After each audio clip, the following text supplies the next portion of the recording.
हे नंद गोप कुमार, आपके पावन चरणों में कुंती का प्रणाम है। और इतना ही नहीं, नमः पंकज नाभाय, नमः पंकज मालिने, नमः पंकज नेत्राय, नमस्ते पंकजांघ्रे। जिनकी नाभि से कुंती मैया कह रही हैं, जिनकी नाभि से ब्रह्मा जी का जन्म हुआ है और ब्रह्मा जी का जन्म स्थान जिनकी नाभि और नारायण के नाभि से कमल प्रकट हुआ, उसी कमल पर भगवान ब्रह्मा प्रकट हो गए। सुंदर कमलों की माला धारण करने वाले प्रभु, जिनके नेत्र कमल के समान विशाल हैं और कोमल हैं, जिनके चरणों में कमल का चिन्ह है, ऐसे श्री कृष्ण को बार बार मेरा नमस्कार है। मैया ने प्रणाम किया। विषम महान में पुरुषा दर्शना, दशत सभायां वनवास परीक्षत, मृधे मृधे नेक महारथास्त्रतो, द्रौड़स्तस्त्रास्म हरे विरक्षिता। कुंती जी ने कहा, लक्षा, सुनिए ध्यान से, बहुत मन लगा करके सुनिए। कुंती मैया ने कहा, विष से। कन्हैया ने मुस्कुरा करके कहा, मैंने क्या रक्षा की आपकी?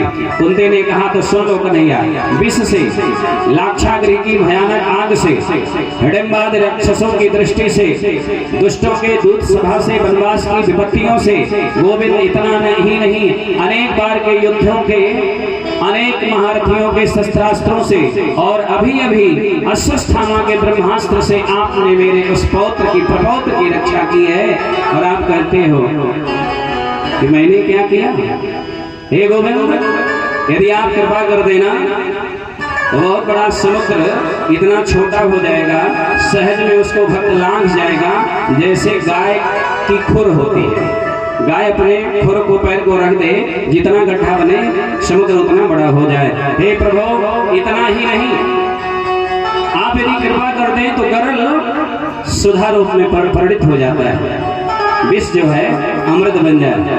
और इतना ही नहीं, गोविंद शत्रु भी मित्र बन जाता है। और इसी बात को गोस्वामी जी कहते हैं, गरल सुधारी को गरही मिताई, गरल सुधारी को गरही मिताई, गोपद सिंधु अनल से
कृपा करिए तो ये स्थिति बन जाएगी। भगवान प्रसन्न हो गए। भगवान ने कहा, तो फिर अगर ऐसी बात है तो मैं प्रसन्न हूँ, आप वरदान मांग लीजिए। तो कुंती जी ने जो मांगा है, आज तक दुनिया में न किसी ने मांगा, शायद ना कोई मांग पाएगा। क्या मांगा? गोविंद आप मुझे विपत्ति दे दीजिए। आप बताओ माता जी, भगवान प्रकट हो जाए और कहते कि वरदान मांग लो मैया, तो विपत्ति कोई मांगेगा? अरे विपत्ति में तो जीवन है पूरा, सुख मिले, समृद्धि हो, आनंद आवे। लेकिन कुंती ने कहा, विपदः सन्तु नः शश्वत् तत्र तत्र जगद्गुरो भवतो दर्शनं यत्स्यात् पुनर्भवदर्शनम्। पुनर्भवानां जीवन मुक्तानां दर्शनम। हे प्रभु, आपके दर्शन से बड़े बड़े संतों के दर्शन होने लगते हैं। इस नाते केवल आप दर्शन देते रहिए, आप कृपा बनाए रखें। आप विपत्ति इस नाते मांगे हो, मेरे पास विपत्ति थी, उसी विपत्ति निवारण के निमित्त आप मेरे साथ पड़े रहे। सुख के माथे सिल पड़े जो हरि हृदय से जाए, बलिहारी वा विपत्ति की जो पल पल नाम जपाए। सुख के माथे पर पत्थर डाल दो, बलिहारी तो उस विपत्ति की है जिस विपत्ति में गोविंद साथ रहते हैं। इसी तरह जब भगवान राम की कृपा हो गई ना, श्रीअवध के भूमि पर लीला विहारी लीला करने के लिए दशरथ नंदन के रूप में पधारे, तो जंगलों से महात्मा लोग भाग भाग करके आकर के कौशल्या से कहते हैं, माँ तेरा भाग्य बहुत बड़ा है, ये तेरा बेटा ना जगत में नाम करेगा आप लोगों का, इसके पहले और कभी नहीं आते थे। भगवान आ गए दशरथ भवन में, तो जंगल में बैठे महात्मा अमलात्मा योगी मुनि ऋषिजन सब आते हैं, कौशल्या अम्बा को प्रणाम करते हैं।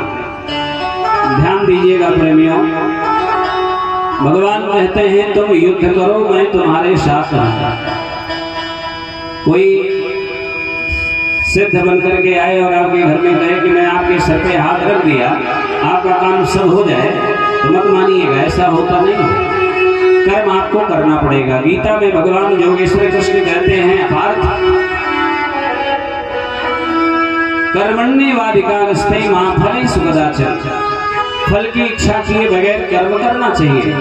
और गोस्वामी जी कहते हैं, कर्म प्रधान विश्व रचिरा था, जो जस करई सो तस फल चाखा। सुग्रीव से भी भगवान ने कहा, सुन सुग्रीव मारी हम, जिनको याद हो हमारे साथ बोला करें, बहुत अच्छा लगेगा मुझे।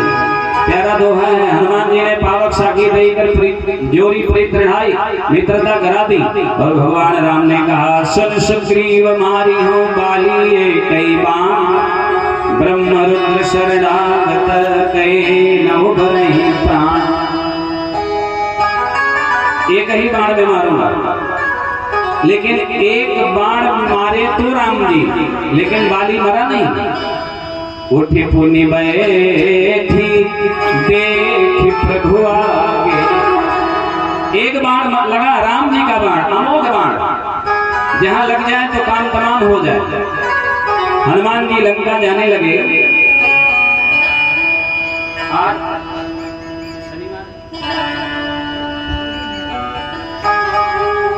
बोलिए हनुमान जी महाराज की जय। आज शनिवार है ना, तो हनुमान जी का दिन है, थोड़ा हनुमान जी का स्मरण कर ले। हनुमान जी लंका जाने लगे, तो हनुमान जी के वेग को, गति को, चाल को देख करके गोस्वामी जी को, बाबा जी को कोई तुलना समझ में नहीं आई। माने किस गति से जा रहे हैं, तो क्या तुलना दी गोस्वामी जी ने, जिमिय मोघ रघुपति कर बाना, ये ही भांति चले हनुमान। जैसे राम जी का बाण अमोघ है, गतिमान गतिशील है, ठीक उसी तरह से हनुमान जी चले हैं। और आज वही बाण, अमोघ बाण हनुमान जी, राम जी का बाली को लगा, लेकिन बाली की मृत्यु नहीं हुई, बाली तो उड़ करके बैठ गया। भगवान से तर्क वितर्क करने लगा, धर्म हेतु अवतरों को साई, मारे मोहि व्याध की नाई, मैं बैरी सुग्रीव प्यारा, अगुण करुणाथ में मारा। आपने ऐसे कायर भाई से मेरे मित्रता कर लिए, सीता का पता लगाएगा? ये क्या पता लगाए, तो कायर है, डरपोक है।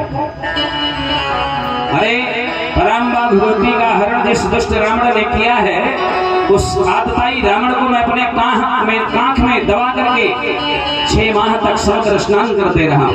मैं वो बाली हूँ, मुझसे आप एक बार कहे होते ना, तो रावण के मान मर्दन करके सीता को ले आता। मैं वही सुग्रीव दिया, बड़ा तर्क हुआ है। ये तो केवल उदाहरण मैं दे रहा था। भगवान कहते हैं कि तुम युद्ध करो, युद्ध करो, लेकिन मेरा स्मरण करते रहो। अर्जुन से भगवान ने कहा, लेकिन कोई कहते कि मैं हाथ रख दिया सर पे काम हो गया, तो जानिएगा कि ये ठग है। कोई विद्वान, कोई मनीषी, गुणी, ज्ञानी, आचार्य, पुरोहित आकर के कहें कि आपको स्वयं पूजा पर बैठना पड़ेगा, समय देना पड़ेगा, मैं पूजा कराऊंगा, मैं आपके लिए महामृत्युंजय जपूंगा। बेटा नहीं है तो संतान गोपाल का जप और पाठ मैं करूंगा, लेकिन आपको जजमान बनना पड़ेगा, पवित्री पहननी पड़ेगी, आपको संकल्प लेना पड़ेगा, समय देना पड़ेगा। और यदि कोई विद्वान कह दे आप बंबई में हैं, आप कलकत्ता में हैं, हाँ ठीक है, आप वहीं रहिए, आने की जरूरत नहीं, मैं आपका हवन भी कर दूंगा, संकल्प भी, पूजा भी, तो जान लीजिएगा कुछ संशय जरूर है। हाँ, बहुत बड़ी आपत्ति है, बहुत बड़ा बंधन है, व्यवधान आने में है, तो बात अलग है, व्यवस्था है, संकल्प से ही संबद्ध है कार्यक्रम, अनुष्ठान की पूर्ति, लेकिन स्वयं आपको करना पड़ेगा। कुंती ने कहा प्रभु जिस समय आपको मैया ने गोखल से बांध दिया तो आप अपनी आंखें मीच करके रोने लगे। उस सब याद आता है तो सोचती हूँ कि जिसके संकल्प मात्र से बंधन खुल जाता है, आज वो आंखें मीच करके रो रहा है, मैया के आगे गिड़गिड़ा रहा है, समान विमोहित थी, मुझे छोड़ दो। हे गोविंद, मेरी इच्छा है, संकल्प से बड़े बड़े बंधन खुल जाते हैं। मेरा मन है स्नेह पास मिमम बंछिंदी दृढ़म पांडुसु विष्णुसु विश्री और पांडु वंश के लोगों में जो मेरी प्रीति और ममता बधी है ना, उस बंधन के रस्सी को आप खोल दीजिए, उस बंधन को काट दीजिए, इन दोनों मोह के रस्सियों को काट दीजिए गोविंद, मैं केवल आपका भजन करूँ। बार बार मैया ने प्रणाम किया और एक श्लोक में नहीं प्यारे 26 श्लोकों में स्तुति किया है मां कुंती ने। और इस प्रसंग को हम सभी लोग कुंती के साथ भगवान को प्रणाम करें। पुनः प्रभु द्वारिका की यात्रा टाल करके कुंती मैया के साथ में घोर में प्रवेश करते हैं। पुनः एक दिन भगवान ने युधिष्ठिर से उदासी का कारण पूछा है। युधिष्ठिर बड़े ही उद्विग्न मन से बैठे थे, उदास बैठे थे, खेद व्यक्त करने लगे। भगवान से युधिष्ठिर ने कहा गोविंद, अपने ही लोगों को, मामा को, फूफा को, ताऊ को मार करके ही राजा बने हैं, मन बड़ा दुखी है। भगवान ने बहुत समझाया लेकिन युधिष्ठिर जी के समझ में नहीं आया। मानो भगवान ये कहना चाहते हैं, अरे धर्मराज, आपने या गांडीवधारी ने या गदाधारी ने किसी को नहीं मारा, सब मरे मराए थे, सब अपने कर्मों का फल पाकर के मर गए, आप क्या किसी को मारोगे? मैं आपके साथ में था, इस नाते आप विजय श्री प्राप्त की और आप राजा बन गए। लेकिन युधिष्ठिर जी के समझ में भगवान की बात नहीं आई। क्यों नहीं आई समझ में? क्योंकि भगवान की अवस्था बहुत छोटी है, युधिष्ठिर बहुत बड़े हैं। छोटा व्यक्ति बड़े को समझावे तो जल्दी बात समझ में नहीं आती है। भगवान के मन में आया किसी बड़े व्यक्ति के उम्र वाले के द्वारा, अधिक उम्र वाले के द्वारा समझाऊं तो ठीक रहेगा। सबको लेकर के यहाँ तक कि कुंती मैया, द्रौपदी, सुभद्रा, युधिष्ठिर, भीम, अर्जुन, नकुल, सहदेव सबको लेकर के भगवान पहुंच गए उस महात्मा के पास, उस वीर पुरुष के पास जो बाणों के सैया पर पड़ा है। क्या नाम है? महात्मा भीष्म। लेकर के भगवान पहुंच गए। भगवान थोड़े से पीछे हैं, अर्जुन को भेज दिए आगे। अर्जुन ने जाकर के पितामह को प्रणाम किया। पितामह ने पूछ दिया क्यों? तेरा सारथी नहीं आया है क्या? अर्जुन ने कहा नहीं बाबा, वे भी आए हैं। तब तक भगवान मुस्कुराते हुए आ गए, प्रणाम किए। भीष्म जी ने पूछ दिया अर्जुन ये कौन है, इनको पहचानते हो?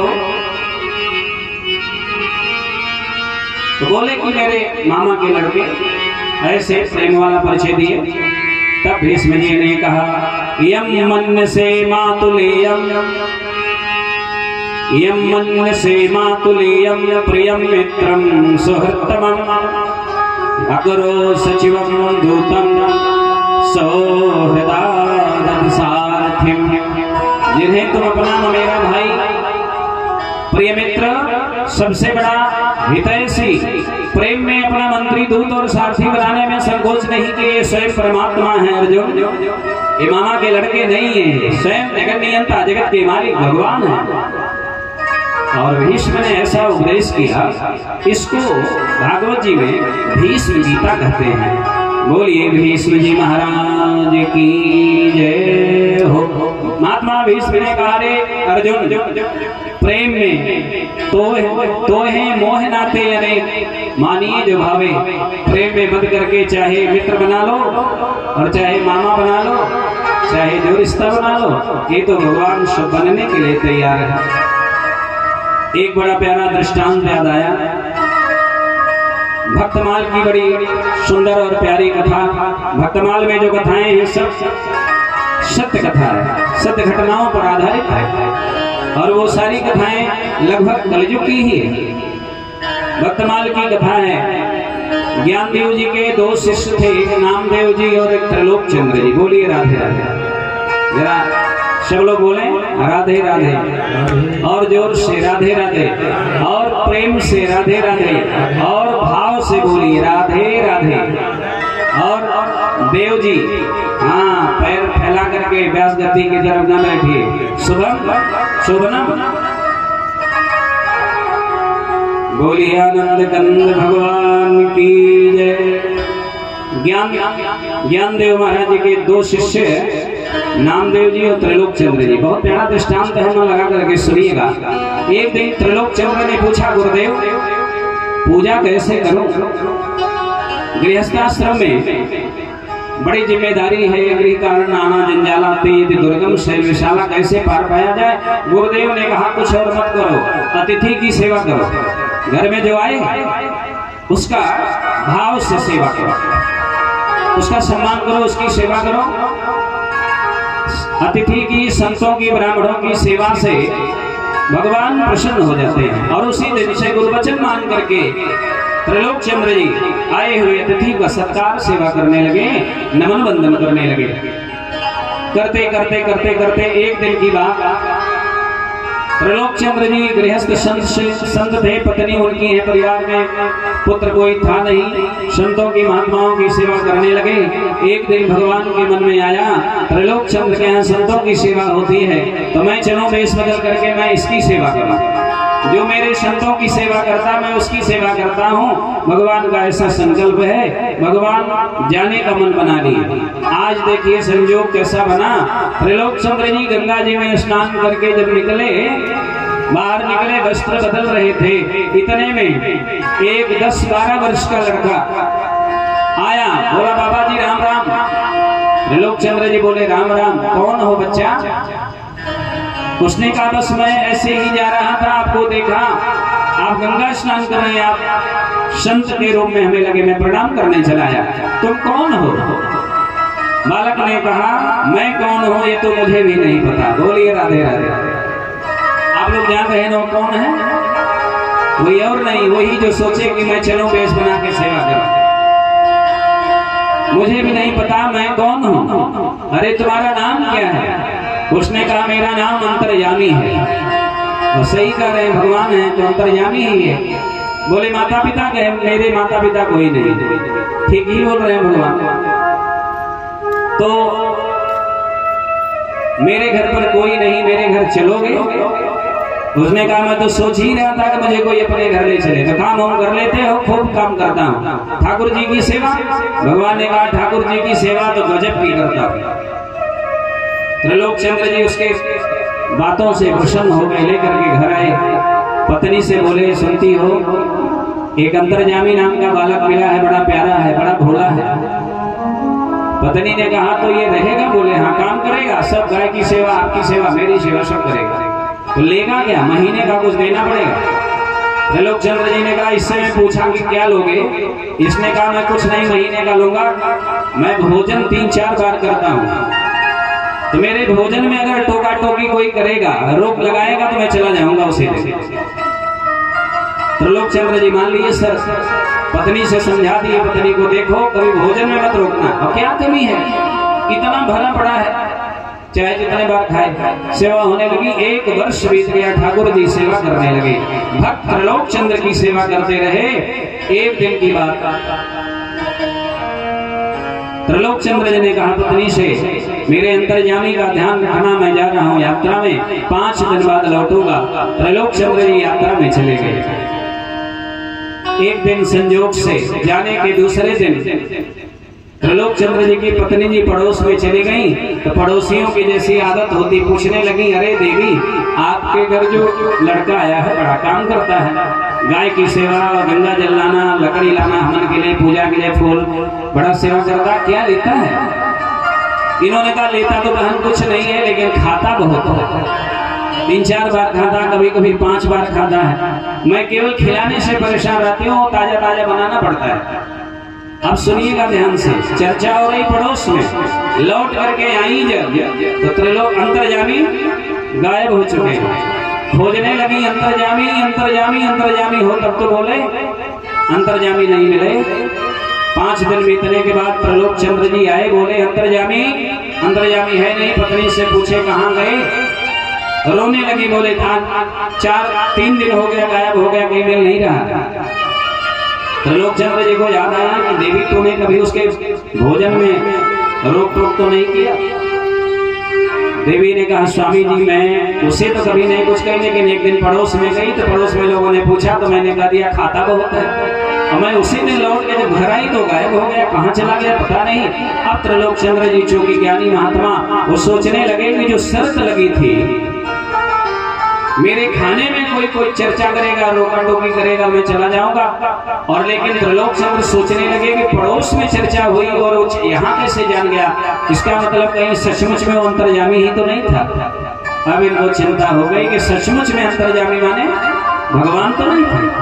अब रोने लगे, गंगा के किनारे अनशन व्रत लेकर के बैठ गए, बुलाने लगे, अंतर्यामी तुम कहाँ हो, आओ, नहीं आओगे तो मैं प्राण त्याग दूंगा, मैं भी भोजन नहीं करूंगा। 15 दिन बीत गए।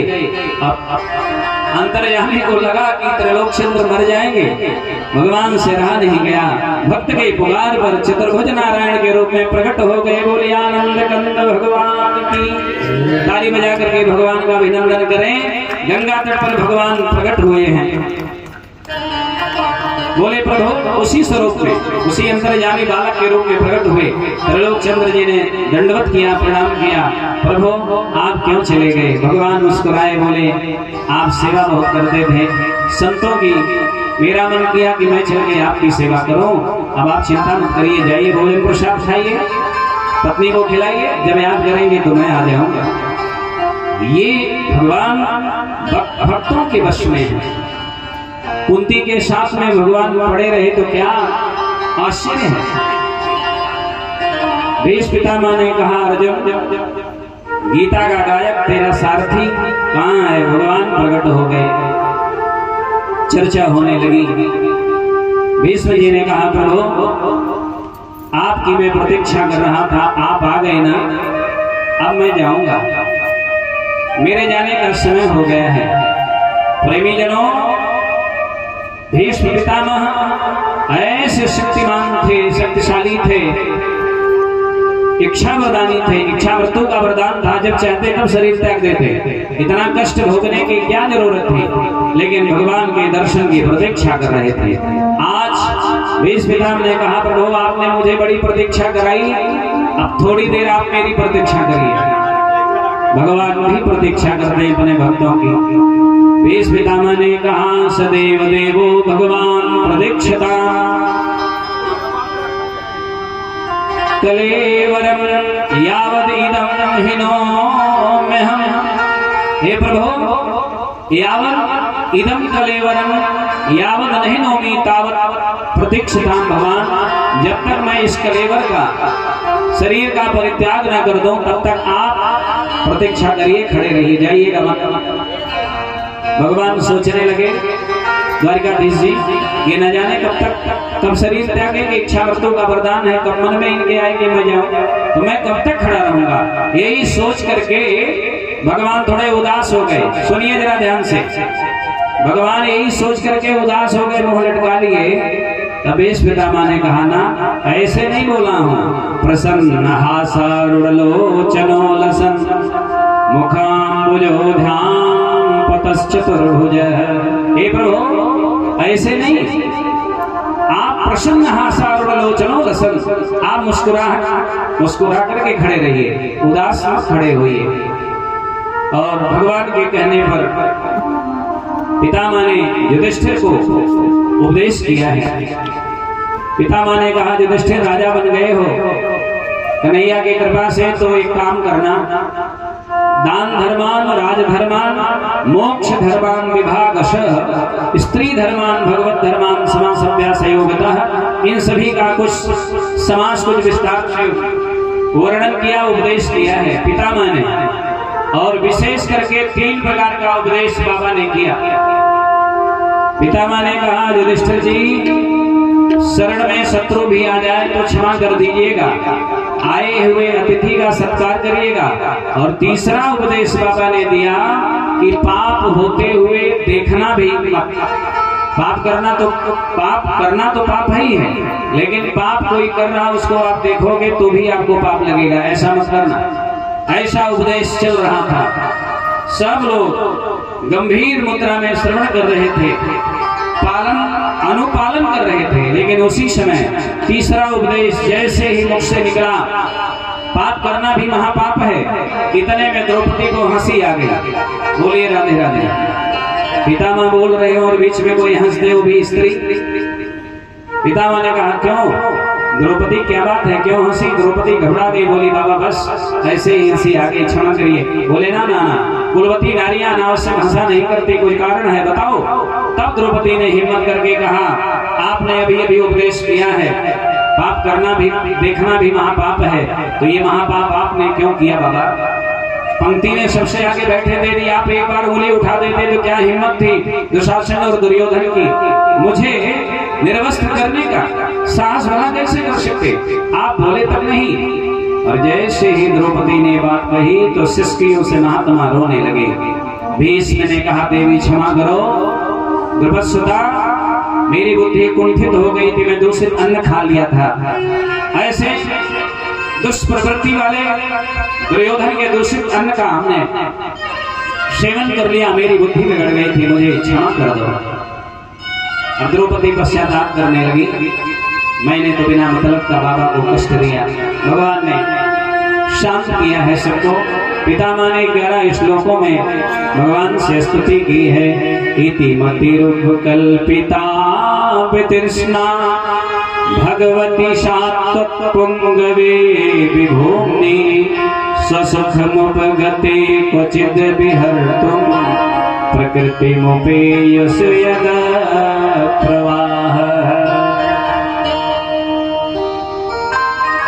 पितामह ने कहा, प्रभु, मृत्यु के समय अपनी यह जो बुद्धि है ना, जो अनेक प्रकार के साधनों का अनुष्ठान करने से अत्यंत शुद्ध और कामना रहित हो गई है। हे जदुवंश शिरोमणि, आनंद भगवान श्री कृष्ण आपके चरणों में मैं अपने बुद्धि को, शुद्ध सात्विक बुद्धि को समर्पित करना चाह रहा हूँ। एक रहस्यमयी बात बोल गए बाबा। बोले, एक मेरी बेटी है, मैं आपके साथ विवाह करना चाहता। सभा के लोग स्तब्ध हो गए। अरे बाल ब्रह्मचारी बाबा, इनकी बेटी कब हो गई? लेकिन भाव देखिए, उन्होंने कहा, मेरी बेटी कोई और नहीं, मेरी मति ही मेरी बुद्धि ही मेरी बेटी है। बहुत सजो करके रखा, मेरे मति में बुद्धि में कोई विकार नहीं आया है, कामादि विकारों से रहित है। हे गोविंद, हे यशोदानंदन जदुवंश शिरोमणि, आपके साथ मैं अपने मति का पाणी ग्रहण करना चाहता हूँ, स्वीकार करिए, आप मेरे जामाता बन जाइए। ये भाव है जो सदा सर्वदा आनंद में स्वरूप में स्थित रहते हुए ही कभी विहार करने की, लीला करने की इच्छा से प्रकृति को स्वीकार कर लेते हो। गोविंद, आपके चरणों में अपने बुद्धि को समर्पित कर रहा हूँ, इसे आप स्वीकार कर लीजिए। और जैसे उस बुद्धि को भगवान ने स्वीकार किया, भगवान श्री गोविंद कृष्ण के चरणों से एक ज्योति निकली और महात्मा भीष्म का शरीर शांत हो गया, मानो उनका प्राण, उनकी जो आत्मा रूपी जो ज्योति है भगवान गोविंद के चरणों में समाहित हो गई। बोली आनंद कंद भगवान की जय। भीष्म पितामह जी के शरीर शांत हो जाने पर सब लोग चुप हो गए। जैसे दिन के बीत जाने पर पक्षियों का कलरव शांत हो जाता है। ठीक उसी तरह से वातावरण एकदम सन्नाटे में छा गया, कोई किसी को कुछ कह नहीं रहा है। माघ का महीना, शुक्ल पक्ष की पावन तिथि एकादशी, एकादशी के दिन ही प्राण प्रयाण हुआ है। उत्तरायण था, सूर्य 6 महीना दक्षिणायन, 6 महीना उत्तरायण होते हैं। यहाँ 2 उत्तरायण एक साथ हैं। भाव से सुनेंगे तो आनंद आएगा। एक तो सूर्य उत्तरायण है, दूसरे भगवान कृष्ण भी उत्तरायण है। भगवान कृष्ण उत्तरायण कब हुए? उत्तरा के गर्भ में जाकर के जब अयन किए तो उत्तरायण हो गए। उत्तरायाह गर्भे अयनम करोति जैसे जैसे तो उत्तरायण है। तो सूर्य भी उत्तरायण, भगवान भी उत्तरायण। बोलिए आनंद कंद भगवान की जय। भगवान लेकर के आए, कुंती से भगवान ने कहा कुछ मांग लो, और कुंती मैया ने मांगा है, हे प्रभु मुझे आप वो दीजिए, जब तक मेरा जीवन हो तब तक आपकी कृपा बनी हो।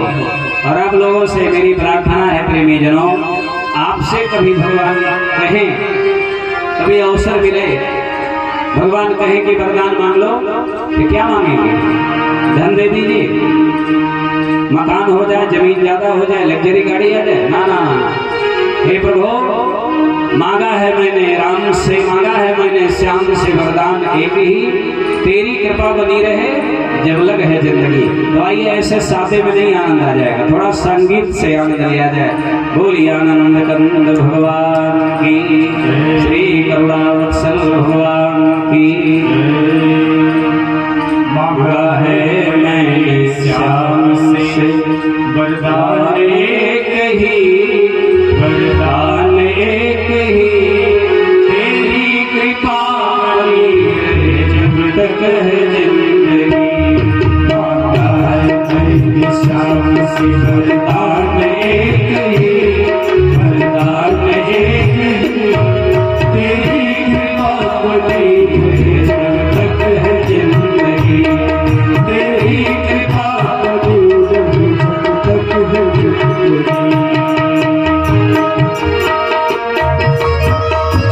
मधुर मधुर ताली की सेवा करते हुए भजन के साथ में वरदान भी बोलिए, और मोबाइल में भजन को रिकॉर्ड भी करिए, बाद में आनंद लीजिएगा। श्री राम है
दयालु राम से रिश्ता बनाए, मिलता रहेगा आपको कुछ भी चाहिए, मिलता रहेगा आपको कुछ भी चाहिए।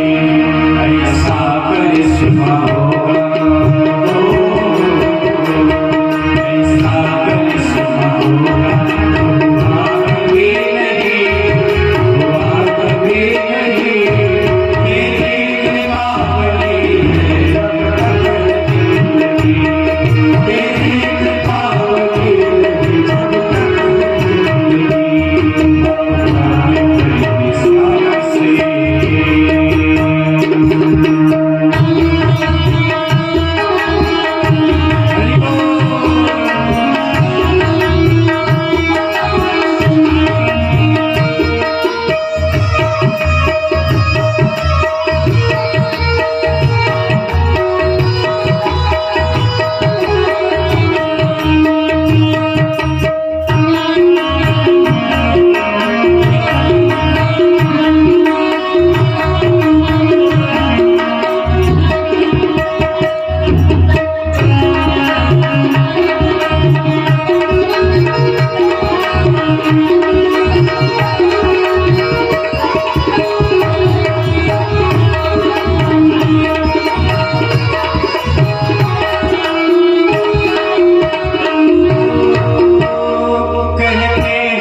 भगवान से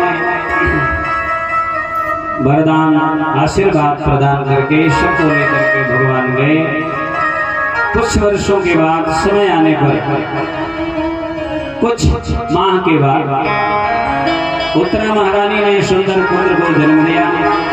जन्म लेते ही बालक पालती मार करके बैठ गया, जिसे हम अलथी पलथी कहते हैं। चारों तरफ देखने लगा, मानो ये देख रहा है कि गर्भ में, मेरे माँ के उदर में, गर्भ में मेरी रक्षा करने वाला तो इसमें दिख नहीं रहा, समाज में कहाँ गया हो। भगवान चले गए थे द्वारिकापुर, भगवान उनका स्वरूप दिखा नहीं, चारों तरफ देखने लगा बालक। संस्कृत में परितः का अर्थ होता है चारों तरफ, परितः यक्षति इति परीक्षितः, चारों तरफ देखने के नाते उनका एक नाम परीक्षित पड़ गया। बोलिए राधे राधे। वैसे तो उनका नाम विष्णु राम है। परीक्षित बड़े हो गए, परीक्षित को राजपाट सौंप करके पांडव स्वर्गारोहण के लिए प्रस्थान किए। समय आने पर एक दिन महाराज परीक्षित चक्रवर्ती राजा हैं, सम्राट हैं, उदयाचल से लेकर के अस्ताचल की धरती के पूरे एक क्षेत्राधिकारी हैं परीक्षित। एक दिन उनके मन में आया, मैं पूरे धरती का मालिक हूं, तो भवन से बाहर निकल करके जंगल में जाकर के देखो महात्माओं का कोई कष्ट तो नहीं। जा रहे थे, इतने में एक बड़ा विचित्र और अटपटा सा दृश्य उन्हें दिखाई दिया। मन उनका व्यथित हो गया। एक पापी दुष्ट आत्मा एक गैया मैया को मार रहा था, कोड़ा लेकर के चाबुक से पीट रहा था। गाय के बगल में एक बछड़ा रो रहा था और कुछ अपने ही गैया से वार्ता कर रहा था। परीक्षित जी के अंदर एक विशेषता थी कि पशु की भी बात समझ जाते हैं। वो समझ गए ये कोई साधारण गाय नहीं है। परीक्षित आगे बढ़े, बोले मारोदी भद्रयम्बम मारोदी अम्ब भद्रमते खला नाम मई शास्त्री। हे माँ मत रो, मैं आ गया, आप क्यों आंसू आ रही हो? समझ गए ये बछड़ा नहीं, ये साक्षात धर्म है। और ये गाय नहीं, ये धरणी है, पृथ्वी मैया गाय के वेश में। आप धरणी हो, ये धर्म है, लेकिन ये धूर्त कौन है? तू अपना परिचय देख, क्यों मार रहा है? यस्य राष्ट्रीय प्रजाशास्त्र तस्संते सात साधुभी तस्मत् नश्यति कीर्तिर आयुर अभगो गति ही। जिस राजा के राज्य में गाय को, संत को, ब्राह्मण को पीड़ा पहुंचती है, प्रजा को कष्ट होता है, उसके पुण्य और उसकी कीर्ति नष्ट हो जाते हैं। परीक्षित जी कड़े आवाज में जैसे ही डांटे तो डर गया। कौन था? उसने कहा कलयुग हम महाराजा, मैं कलयुग हूं। और इसी कलयुग में जिसमें आप बैठे हैं, यही कलयुग एक अपराधी का रूप लेकर के, काला कलूटा जिसका शरीर है, बड़ा विकराल स्वरूप है, जो गैया को मार रहा था, तुरंत म्यान से तलवार खींच ले। परीक्षित जी तुझे मार दूंगा।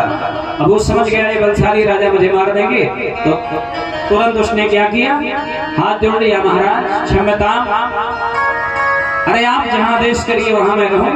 परीक्षित ने कहा मेरे राज से निकल जाओ। उसने हंसकर कहा महाराज आपका राज तो पूरे धरती में आपका राज है, मैं कहां जाऊं? अरे कोई स्थान दे दीजिए। परीक्षित ने कहा तेरा स्वरूप भी काला है, तेरा काम भी काला है, तेरे अंदर कोई अच्छाई भी है? तब उसने कहा भगवान यत् फलम नास्ति तपसा न योगेन समाधिना तत्फलम लभते सम्यक् कलौ केशव कीर्तना।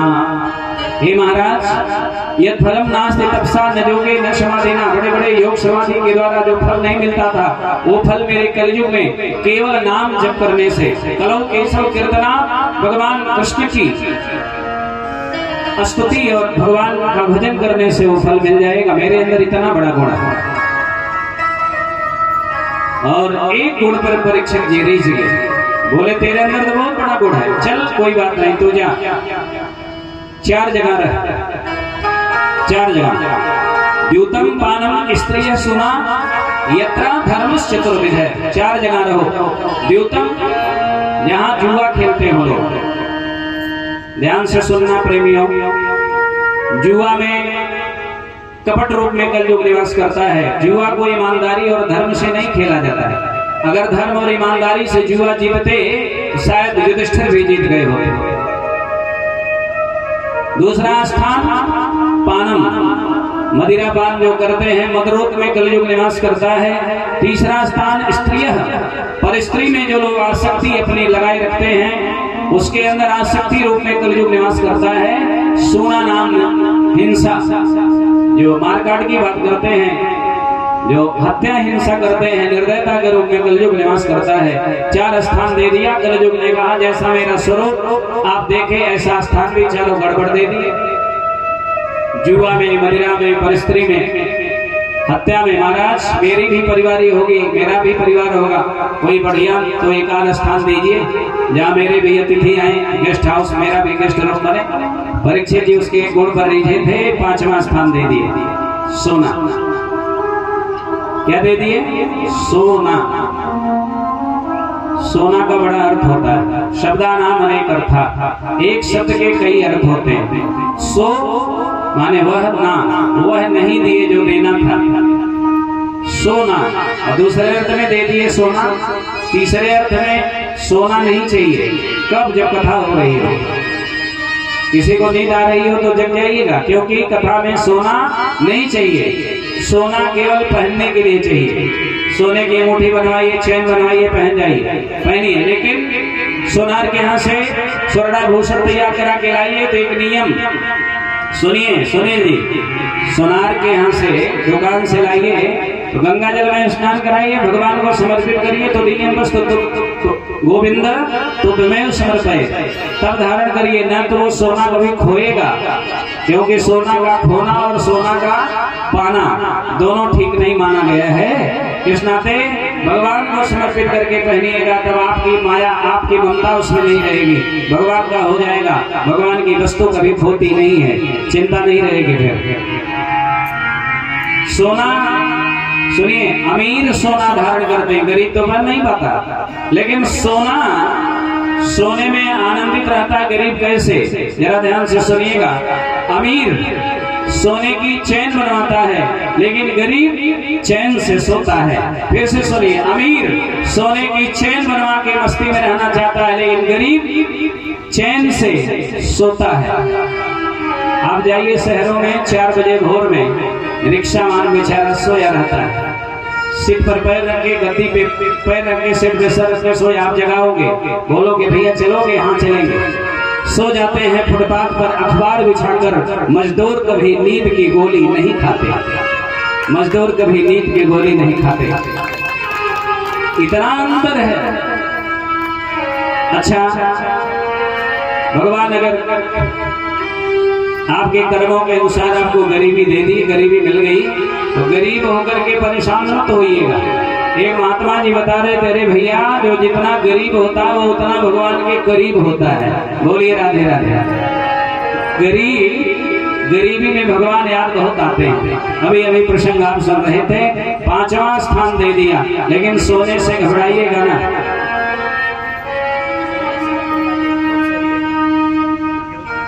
सोना से मत घबराइएगा, भगवान को चढ़ा के पहनिएगा। और कभी कभी लोग सोते बहुत हैं, एक बार में तो जगते नहीं। हमारे भी साथ कभी लोग ऐसे मिलते हैं, कई बार जगाओ तब 5 बार करेंगे, तब 6वें बार कहेंगे क्या है, तब उन्हें लगता है कि हमको जगना है, 5 बज गया। ऐसे लोग सोते हैं। चलिए, सोना जैसा भी हो, भगवान की कृपा से जुड़ा होगा तो कल्याण कर देगा। बोले आनंद कंद भगवान की। पुनश्चयाच मानाया जात रूप मदा प्रभु ततो अनृतम मदम कामम रजो वैरम च पंचमम। 5वां स्थान परीक्षित ने दे दिया सोने में। परीक्षित जी जो मुकुट लगाए थे वो किस चीज का था? सोने का। तुरंत कलयुग ने रूप बनाया छोटा, क्योंकि दुष्ट विचार का है ना, दुष्टात्मा है, तुरंत प्रवेश किया। और जैसे कलयुग चढ़ा सर पे तो बुद्धि बिगड़ने लगी। परीक्षित जी जंगल में गए, प्यास लगी, जल के तलाश में भटकने दौड़ने लगे। एक महात्मा जी हैं, विभांडक नाम के महात्मा, भगवान के निर्गुण समाधि में समाधिस्थ थे। महात्मा ने कहा, महात्मा तो असली समाधि। परीक्षित ने कहा, अरे महात्मा मुझे प्यास लगी, आंख खोलो, मुझे कमंडल का पानी पिलाओ, बहुत प्यास लगी है, प्राण निकलने वाला है। लेकिन महात्मा असली समाधि में, महात्मा भी असली समाधि में इसलिए, लेकिन परीक्षित की बुद्धि बिगड़ गई है, विवेक काम नहीं कर रहा है। वही परीक्षित है, जंगलों में जाकर के वेश बदल करके झाड़ू लगाते, कुटिया में संतों की सेवा करते। आज कह रहे हैं कि ढोंगी महात्मा मुझे पानी नहीं पिलाते, और पानी पिलाने के नाते तुम आंख बंद कर ली। परीक्षित जी घोड़े से उतरे, धनुष कंधे से उतारे, धनुष कोटी में फंसा करके मारा सर्प पड़ा था, विभांडक के गले में डाल दिए, जल पिए, घोड़े पर बैठे चल दिए। ये दृश्य देख रहे थे एक महात्मा, जाकर के कौशिकी नदी में विभांडक जी के पुत्र श्रृंगी जी स्नान कर रहे थे। महात्माओं के साथ में जाकर के उस महात्मा ने बताया, तू यहाँ नहा रहे हो, तेरे पिता के गले में मरा सर्प कोई राजा डाल गया। बिना विचार किए कौशिकी नदी का जल ले लिया। कौशिक्याम उपस्पृश्य वाग्वज्रम विससर्जः, तुरंत श्राप दे दिया। जिसने मेरे पिता के गले में मेरा सर्प डाला उसकी आज से 7वें दिन अकाल मृत्यु हो जाएगी। सर्प डस लेगा बिना विचार के, और बिना विचारे जो करे सो पाछे पछता, काम बिगाड़ो अपन जग में हो हंसा। इस नाते बिना विचारे कोई काम करना नहीं चाहिए। विभांडक जी ने जब अपने पुत्र श्रृंगी को बताया कि तूने बिना विचारे श्राप दे दिया, जिसको श्राप दिया वे मेरे राजा परीक्षित हैं, ऐसा धर्मात्मा राजा किसी को मिलने वाला नहीं है, तूने बहुत गलत किया। गौरमुख नाम के शिष्य को बुला करके महात्मा विभांडक ने संदेशा दिया, जाकर के हस्तिनापुर में परीक्षित को बताओ मेरे पुत्र ने भूल में ही सही श्राप दे दिया। और जैसे ही सूचना मिली, आज के लोग होते तो घबरा गए होते, लेकिन घबराए नहीं। परीक्षित जी ने क्या किया, ज्येष्ठ पुत्र जन्मेजय को राजगद्दी का भार सौंप करके इरावती अपने पत्नी को समझा करके चलने लगे। पत्नी परेशान, क्या बात है? राजा ने ऐसे ढंग से समझाया, देवी मेरी जो राज्य सीमा है जंगलों तक है ना। बोली हाँ। तो बोले अब मैं जंगल में जा रहा हूँ कुछ दिनों के लिए, और आप लोग इसको संभालिए, मैं चला। परीक्षित जी अनशन व्रत लेकर के प्रेमीजनों राजबाड़ छोड़ करके चले आए। जंगल के किनारे एक सरोवर के तट पर बैठ गए। बड़े बड़े योगियों को, मुनियों को, महात्माओं को, गृहस्थ संतों को, विद्वानों को, ऋषिजनों को सूचना मिली। सब लोग दौड़ करके चले आए। अत्रि वशिष्ठ चौनस सर्दवान, ये श्लोक भागवत जी का बड़ा प्यारा है। इसमें नाम है उन्होंने महात्माओं का, जो महात्मा उस परीक्षित जी के पास आए हैं। कौन कौन आए हैं? उंगलियों पर गिनिएगा। अत्रि वशिष्ठ चौनस सर्दवान अरिष्टनेमि भृगुरंगिराश्च पराशरो गादसदोथरामा उतथेन्द्रो प्रमदेत बाहु मेधातिधर देवल देवरातो मेधातिधर देवल आर्च श्रेष्ठो भारद्वाजो गौतमो पिपलादः मैत्रेय और कवसा कुंभयो निर्द्वैपायनो भगवन् नारदस्य। इतने लोग आए हैं। मेधातिथि देवल आर्ष श्रेष्ठ भारद्वाज गौतम पिपलाद मैत्रेय और कवच अगस्त, यहाँ तक भगवान व्यास ही पधारे हैं और देवर्षि नारद जी का आगमन हुआ। सब लोग तो आए लेकिन कोई निर्णय नहीं कर सका। ऐसे स्थिति में परीक्षित को क्या करना चाहिए? लेकिन अब ऐसे महात्मा आ रहे हैं जो निर्णय करेंगे कि करना क्या चाहिए। कौन आया? तत्रा भगवान व्यास पुत्रो यदृक्षया कामटमानो निपेक्ष अलक्ष्य लिंगो निजलाभ तुष्टो मृतस्य बालै अवधूत वेश। अवधूत वेश में पधारे हैं कौन? व्यास नंदन श्री सुखदेव भगवान। जरा एक बार ताली बजा करके सब लोग भाव से अभिनंदन कर दें। बोलिए व्यास नंदन भगवान की। सुखदेव भगवान का आगमन हुआ है। अलक्ष्य लिंगो मतलब स्त्री पुरुष, पुरुष भेद रहितम। कौन स्त्री कौन पुरुष? निजलाभ तुष्ट हैं, अपने लाभ में संतुष्ट हैं। निजलाभ तुष्टों का अर्थ हुआ निजाभ्याम श्री राधा कृष्णाभ्याम तयोः दर्शनेयो लाभः तेषां संतुष्टः इति तु निजलाभ तुष्टः। भगवान श्री राधा रमण के दर्शन में जो संतुष्ट रहते हैं वे ही निजलाभ तुष्ट कहे जाते हैं। और किसी से कोई मतलब नहीं। सब जगह जहाँ देखे वहाँ बस राम ही राम, श्याम ही श्याम दिखते हैं। सिया राम मैं सब जग जानी, सिया राम मैं सब जग जानी। करो प्रणाम जोर जोर पानी, करो प्रणाम जोर जोर पानी।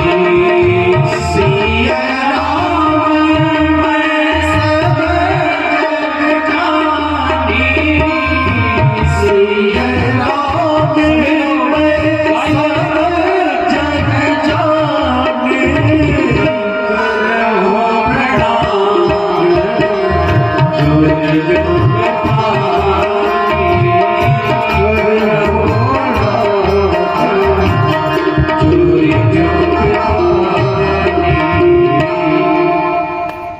गोस्वामी जी कहते हैं पूरे संसार को श्री राममय देखना चाहिए। यहाँ वहाँ जहाँ तहाँ जहाँ देखो तहाँ तहाँ भगवान श्री राम भगवान श्री श्याम का दर्शन होता रहे। यही है निजाभ्याम श्री राधा कृष्णाभ्याम तयोः दर्शनेव लाभः तेषां संतुष्टः इति निज लाभ तुष्टः अलक्ष्यलिंगो निज लाभ तुष्टो व्रतस्य बालैः एव धूतवेशः। सुखदेव जी आए तो सब खड़े हो गए। कौन कौन खड़े हुए और कौन कौन बैठे हैं जरा देखिए तो। श्री व्यास जी बैठे आए। सुखदेव जी व्यास जी पहले से आके बैठे। व्यास जी के पीछे उनके पिता पराशर मुनि बैठे। पराशरो गाद सुतो थरामा सब लोग आए हैं। व्यास जी के पिता पराशर, पराशर के पिता शक्ति, शक्ति के पिता वशिष्ठ, वशिष्ठ के पिता ब्रह्मा, ब्रह्मा के पिता नारायण भगवान विष्णु सब बैठे हैं। नारायण की तो कथा ही हो रही है। और देख करके महात्मा जी को, सुखदेव जी को सब खड़े हो गए। आयु है 16 वर्ष की, लेकिन ज्ञान में परिपूर्ण है। इस नाते प्यारे आयु को प्रणाम नहीं, आयु को प्रणाम नहीं, धन को प्रणाम नहीं, बल को रूप को प्रणाम नहीं, प्रणाम तो ज्ञान को होता है।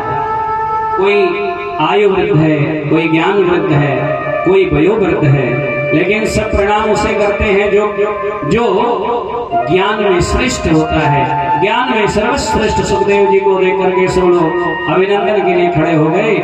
लेकिन परीक्षित जी थोड़े से उदास हैं। परीक्षित जी सोच रहे हैं ये तो बेचारे बहुत देर तक एक जगह रुकते नहीं, कहीं चले ना जाए। उदास देखा है सुखदेव जी ने परीक्षित को, तो सुखदेव जी पहुंच करके बोले चिंता मत करो, क्यों दूर बैठे हो, मेरे पास आओ ना, मेरे पास आ जाओ, तुम्हारी चिंता दूर हो जाएगी। तो सुखदेव जी परीक्षित जी को बुलाने लगे। तो आइए हम सभी लोग मिलकर के परीक्षित जी के साथ में सुखदेव जी के पास में जाने का प्रयास करें। सुखदेव जी ने कहा हे परीक्षित, हे परीक्षित मेरे पास आओ, हरि कथा में तो मन को लगाओ। हे परीक्षित मेरे पास आओ, हरि कथा में तो मन को लगाओ। हे परीक्षित मेरे पास आओ, हरि कथा में तो मन को लगाओ। हे परीक्षित मेरे पास आओ,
थोड़ी सी चिंता तो है ही है।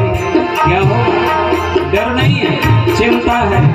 मुझे पूरी कथा सुनने को मिलेगी कि नहीं, जिस कथा से व्यथा मिटने वाली है। सुखदेव जी ने मन की स्थिति को भांप लिया।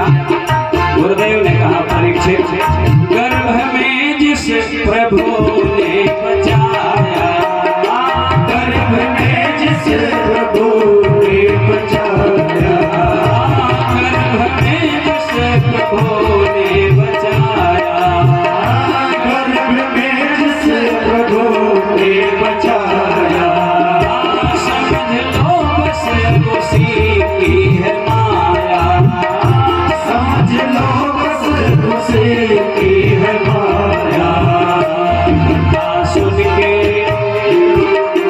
ओ कथा सुन के हरि धाम जानो, हरि कथा में तो मन को लगाओ, कथा सुन के हरि नाम जानो, हर कथा में तुम मन को लगाओ। एक चित मेरे पास लाओ, हरि कथा में तुम मन को लगाओ। एक चित मेरे पास लाओ, हरि कथा में तुम मन को लगाओ।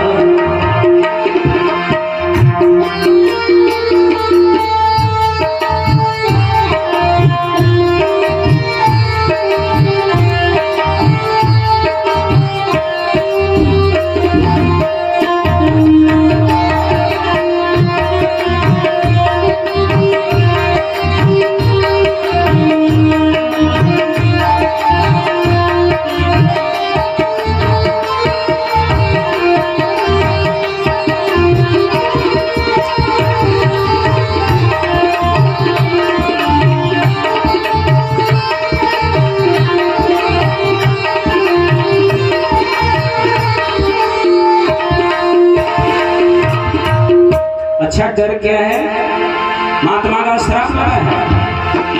सुखदेव ने कहा, परीक्षित चिंता मत करो, कभी कभी तो श्राप मात्र बहाना सा हो जाता है। हे राजन, श्राप मुनिवर का केवल बहाना, श्राप मुनिवर का केवल बहाना, श्राप श्रृंगी का केवल बहाना, श्राप श्रृंगी का केवल बहाना। मिल गया हरि कथा का खजाना, मिल गया हरि कथा का खजाना। अच्छा, अगर खजाना मिल जाए तो क्या करना चाहिए? खजाना मैंने बहुत मिल गया, तो अपने भी आनंद लीजिए, थोड़ा लुटा भी देना चाहिए। बाबा ने कहा, मिल गया प्रभु कथा का खजाना, मिल गया प्रभु कथा का खजाना। स्वयं लौटो, स्वयं लौटो और सबको लुटाओ, हरि कथा में मन को लगाओ, स्वयं लौटो और सबको लुटाओ, हरि कथा में मन को लगाओ। हे परीक्षित मेरे पास आओ, हरि कथा में मन को लगाओ, हे परीक्षित मेरे पास आओ, हरि कथा में मन को लगाओ। हरि कथा में मन को लगाओ, हरि कथा में मन को लगाओ।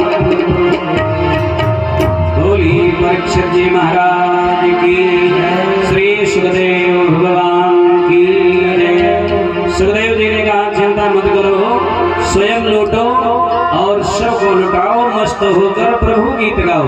क्यों चिंता करते हो, जरा मेरे पास तो आओ। पास में बुला करके बैठा लिए। अब परीक्षित जी को लगा गुरुदेव हैं, व्यास हैं, कथा व्यास हैं, तो सेवा करनी चाहिए, कुछ पूजा करनी चाहिए।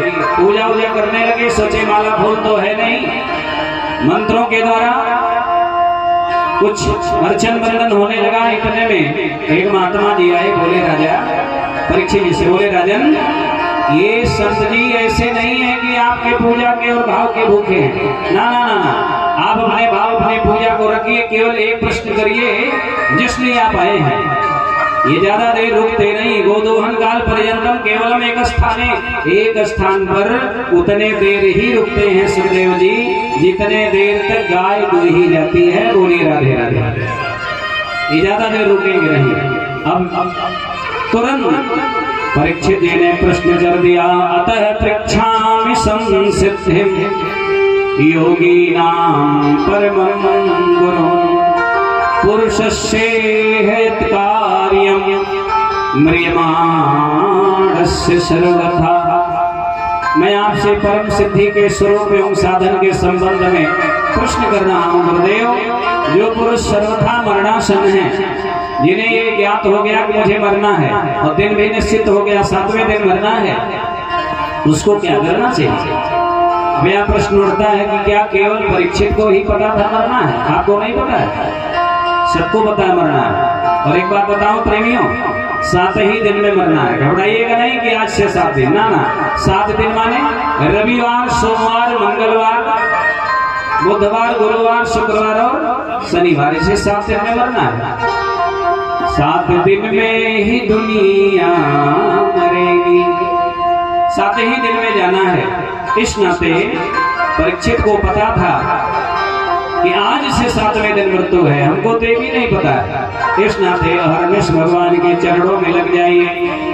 श्री सुखदेव जी ने कहा, बरीयाने ते प्रश्न कृतो लोक हितम नृप आत्मवित सम्मतः पुंसां श्रोतव्यादिषु सर्वयः परः। सुखदेव ने कहा, परीक्षित तुम्हारा जो ये प्रश्न है ना, लोक हितकारी है, बड़ा उत्तम है। एक काम करना, श्वास श्वास पर कृष्ण बजी वृथा जन लिखो। ये सबके लिए है। श्वास श्वास पर कृष्ण भजी वृथा जन लिखोई। ना जाने इस श्वास की फिर यावन हो सियावर रामचंद्र की। ऐसे नहीं काम चलेगा, जरा जोर से बोलिए, सियावर रामचंद्र की। सियावर कौन है? राम। वर माने दूल्हा और वर माने श्रेष्ठ। और राधावर कौन है? राधावर भगवान कृष्ण है। अच्छा, हमारे यहाँ 2 ही वर की चर्चा है अनिल जी, सियावर राधावर, ये 2 ही वर प्रचलित हैं, ये मुख्य है। एक बार अकबर बादशाह ने बीरबल से पूछा, बीरबल तुम सियावर रामचंद्र बराबर बोलते हो, तुम्हारे यहाँ वर कितने हैं? तो बीरबल ने बड़े गर्व से कहा, राजन मेरे यहाँ 2 ही वर हैं, सियावर राम, राधावर श्याम। तो अकबर को किस बात का घमंड था मालूम है? अकबर ने कहा, रे बीरबल मेरे नाम में भी तो वर लगा है, अकबर। तो बीरबल ने ऐसा जवाब दिया कि अकबर ने फिर ऐसा प्रश्न नहीं किया कभी। अकबर ने कहा, मेरे नाम में भी वर है। तो बीरबल ने कहा, आपके नाम में जो वर है उसका कोई मतलब, वैसे वर तो गोबर में भी होता है, वर गोबर में भी होता है, लेकिन हमारे यहाँ गैया मैया का जो गोबर है ना, उसकी गौरी बना करके पूजी जाती है। आपके वर का कोई मतलब नहीं। वर तो मेरे प्रभु सियावर हैं। इस नाते जरा मस्ती के साथ बोलिए, सियावर रामचंद्र की, राधावर कृष्ण चंद्र की। सुखदेव भगवान उपदेश करने लगे। सुखदेव प्रभु कहते हैं, मृत्यु को भी मनुष्य झुठलाता रहता है। जैसे बिल्ली को देख करके कबूतर आंख बंद कर लिया, बोला कि मैं तो आंख बंद कर लिया, मुझे कबूतर किसी ने कहा, तुम्हें बिल्ली नहीं दिख रही, बिल्ली को तू तो दिख रहा है, बिल्ली तुम्हें पकड़ के खा जाएगी, तेरे आंख बंद करने से कुछ नहीं, तुम्हें सावधान होना पड़ेगा। इसी तरह कभी कभी मृत्यु से मनुष्य भी आंख बंद कर लेता है। सुखदेव जी का उपदेश प्रारंभ हुआ। 2 प्रकार के मुक्ति का वर्णन किए, एक सत्य मुक्ति, एक क्रम मुक्ति। सत्य मुक्ति माने शीघ्र मुक्ति, मानो फ्लाइट की यात्रा, बैठे और फट से पहुंच गए। और क्रम मुक्ति माने धीरे धीरे स्टेशन स्टेशन पर होते होते मानो ट्रेन की यात्रा, ये क्रम मुक्ति है। क्रमेण क्रम से जा रहे हैं, क्रमेण गच्छति। और शब्द मुक्ति प्रत्यक्ष त्वरितम एवं कल्याण होता, तुरंत कल्याण हो जाए। उपासना की चर्चा करने लगे, किसको किसकी उपासना करनी चाहिए। सुखदेव जी कहते हैं किसानों को देवहूति मैया की उपासना करनी चाहिए, तो जो गृहस्थी है, खेती बाड़ी है, सुरक्षित बनी रहेगी। ब्राह्मणों को भगवान शिव की उपासना करनी चाहिए। अगर विद्वान बनना है, भगवान शिव माता सरस्वती की उपासना। विद्या कामस्त गिरशो, भगवान विद्या के दाता हैं भगवान शिव। दाम्पत्य जीवन को मंगलमय बनाने के लिए माता पार्वती जी के साथ शिव की पूजा करनी चाहिए। जिन पति पत्नी में न पड़ रही हो, उन्हें पार्वती के साथ में शिव जी की पूजा करनी चाहिए। बोलिए राधे राधे। और सुनिए,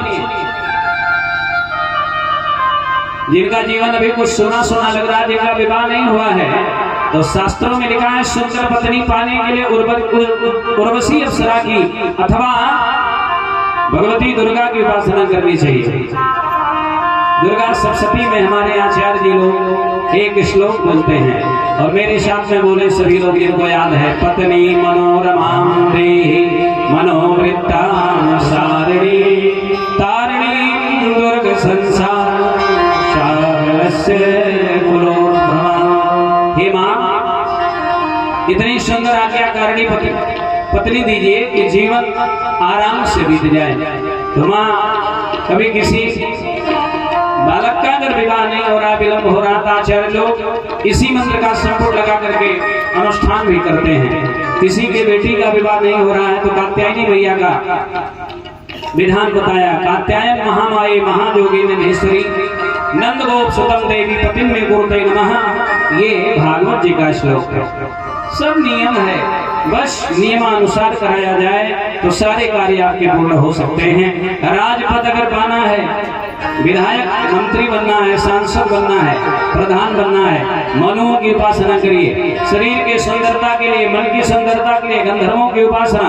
और सुखदेव जी कहते हैं राजा परीक्षित, अगर कुछ नहीं चाहिए तो भगवान श्री नारायण की उपासना करनी चाहिए, उसी में सब कुछ मिल जाएगा। अकामः सर्व कामो वा मोक्ष कामो वरधि। अकाम माने बिना कामना, कामना रहित होकर के उपासना भगवान विष्णु की करेंगे तो क्या होगा। अकामः सर्व कामो वा मोक्ष काम उदारधि प्रेम भक्ति योगिना यजेत पुरुषं परम। सुखदेव प्रभु कहते हैं, जो पुरुष चाहे निष्काम हो या कामना युक्त हो अथवा मोक्ष चाहता हो, उसे तो तीव्र भक्ति योग के द्वारा केवल पुरुषोत्तम भगवान की आराधना करनी चाहिए। और बुद्धिमान भक्त भगवान से वरदान क्या मांगता है, आपकी मात्र कृपा बनी रहे। एक बूढ़ी मैया थी, वो भी भगवान से वरदान मांगी। संजोग देखिए, बूढ़ी माँ अंधी थी, दिखता नहीं था। उनका बेटा बड़ा हो गया, विवाह हो गया, बेटे को कोई बेटा नहीं हुआ, 5 वर्ष बीत गया। लेकिन बुढ़िया माई एकादशी व्रत करती, भगवान को बहुत मानती है।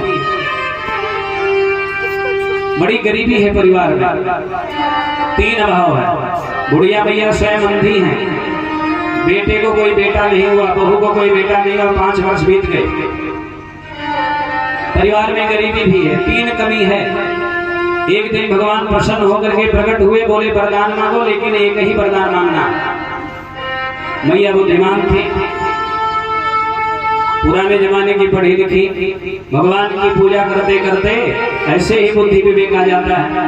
भगवान ने शर्त लगा दी, एक ही वरदान मांगो।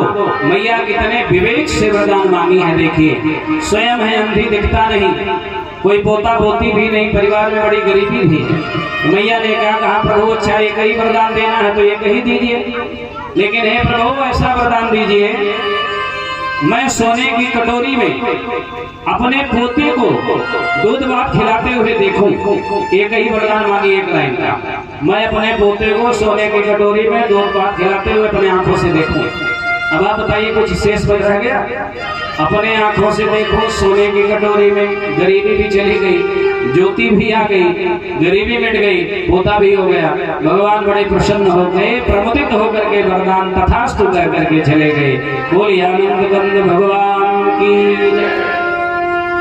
सुखदेव जी कहते हैं, राजन, जो लोग भगवान का भजन नहीं करते ना, उनकी 4 लोग प्रशंसा करते हैं, बाकी अच्छे लोग निंदा करते हैं। अब आप लोग बताइए क्या चाहते हैं? केवल 4 लोग प्रशंसा करते हैं, जो लोग भजन नहीं करते उनकी, बाकी जो अच्छे लोग हैं, विद्वान लोग हैं, महात्मा लोग हैं, भक्त लोग सब निंदा करते हैं। आप पहले समझ लीजिए प्रशंसक कौन है। अगर वो प्रशंसा आप भी चाहते हैं तो आप भी वैसे करिएगा, भजन मत करिएगा। लेकिन पहले समझ लीजिए, भागवत जी में चर्चा आई है, भजन न करने पर 4 लोग केवल प्रशंसा करते हैं। कौन? सुबिड बरा हो